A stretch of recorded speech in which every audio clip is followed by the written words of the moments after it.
Namaste viewers, I'm Renu Tyagi and this is next video of class 9th of chapter 2 People as Resource. Children, in this video we will learn how people are considered as a resource, right? So look at the slide. Population become human capital when there is investment made in the form of education, training and medical care. Children, it is written then population become human capital. Human capital means like other capital like physical capital, people are also considered as a capital, right? What it means that like other capital like physical capital, human being or population is also considered as a human capital, right? And when population is considered as a human capital, when there is investment made in the form of education, training and medical care, you can say that these are the sources which convert the population into human capital. Clear? These are the sources. What are the sources? Education, training and medical care, information, migration, which convert population into human capital. So population become human capital when investment is made in education, training, medical care, migration, information, etc. Human capital is the stock of skill and productive knowledge embodied in them. Human capital, what is human capital? Human capital is the stock of skill and productive knowledge embodied in them. Like other resources, population is also a resource, human resource. We discussed in the first point that like other resources, population is also a resource, and that is called human resource, right? Human are also considered as a resource like other resources. Children, you know what is the meaning of resources? Resources here means the goods and services which help in the further production, right? Like electricity is the resource, water is the resource to supply electricity, wood is the resource to supply or to produce furniture, window, etc. So resource means the goods and services which help in the further production. So human also considered as a resource. Why? Because human help in the further production of goods and services. So human resource. And who are the human resource? The people who are educated, trained and healthy, they are human resources, right? Human capital formation, look at the definition of human capital formation. When the existing human resource is further developed by providing more education and health, we call it human capital formation, right?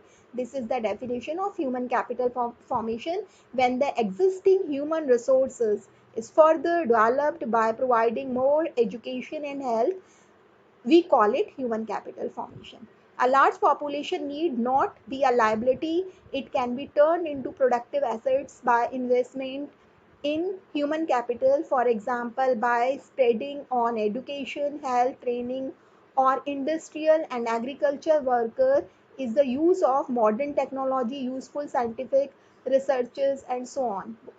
Children, what it means? It means that large population need not to be a liability. Means if the country having the largest population, like in India, we have the India is the second highest populated country, but it means it's not that population need not be a liability, right? It can be a positive point for a country, because the population of the country is considered as a liability only those population which is not educated, skilled and trained, right? Country की कौन सी population liability होती है? Which is not educated, which is not trained and healthy. But the population can be converted into assets if the population is turned into productive assets. The population can be turned into productive assets by investment in human capital. These population can be turned into human capital if we made investment in education, health, training, etc. Clear the meaning here? We discuss population become human capital. When population become human capital, when investment is made in education, training and medical care, information, migration, these all are the sources which convert the population into human capital. Then human capital means human capital is the stock of skill and productive knowledge embodied in them. Then the definition of human capital we discussed. And now children, we will study the story of two friends. And through this story, it will be clear that how people can try to become a more productive resources, right? So there is a story in your textbook, Sakal and Vilas. So look at the story, children. This is the story of two friends, Sakal and Vilas, and it is given in NCERT textbook page number 18, right? So, children, through this story, it has been clear that how education play an important role in one's life and how people can earn more income if they are educated. So, look, children, there were two friends, Sakal and Vilas, right? What were the name of the two characters, Sakal and Vilas? And both were living in the same village, Simapur. What was the name of the village in which both the character lived? The name of the village was Simapur. Clear? The two characters were Sakal and Vilas, and both were live in the same village, Simapur. Sakal was 12 years old. First, we will study about the Sakal. Sakal was 12 years old, and his mother looked after domestic chores, and his mother looked after domestic chores. Father Bhuta Chaudhary worked in an agriculture field. That is the history of the Sakal, that he was 12 years old and his mother looked after domestic chores. Father Bhuta Chaudhary worked in an agriculture field. He did vocational course in computer and got a job in a private firm. He designed a new kind of software. His software helped him increase the scale of a firm. He does His boss reward him with a promotion. So that is the story of Sakal, that Sakal was educated. What he did after his 12th class, he did vocational course in computer and he designed a software. What did he design? He designed a software, and this software helped him increase the scale of the firm. Means this software helped the firm to increase the production, and because this software increased the production of a firm, so his boss rewarded him with a promotion. Now he was able to get a more income. Promotion means he is promoted, so with the promotion the salary also increased, so his salary is increased, right? Look at the Vilas was 11 years old. How old he was 11 years old. His mother Geeta sold fish to earn money. That was the occupation of his mother Geeta. He sold fish to earn money. His father Mahesh was a fisherman. His father passed away, right?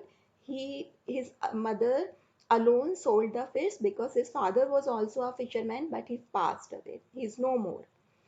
Vilas became a patient of arthritis, right? He became a patient of arthritis. He was not interested in studies, and he was also not interested in studies.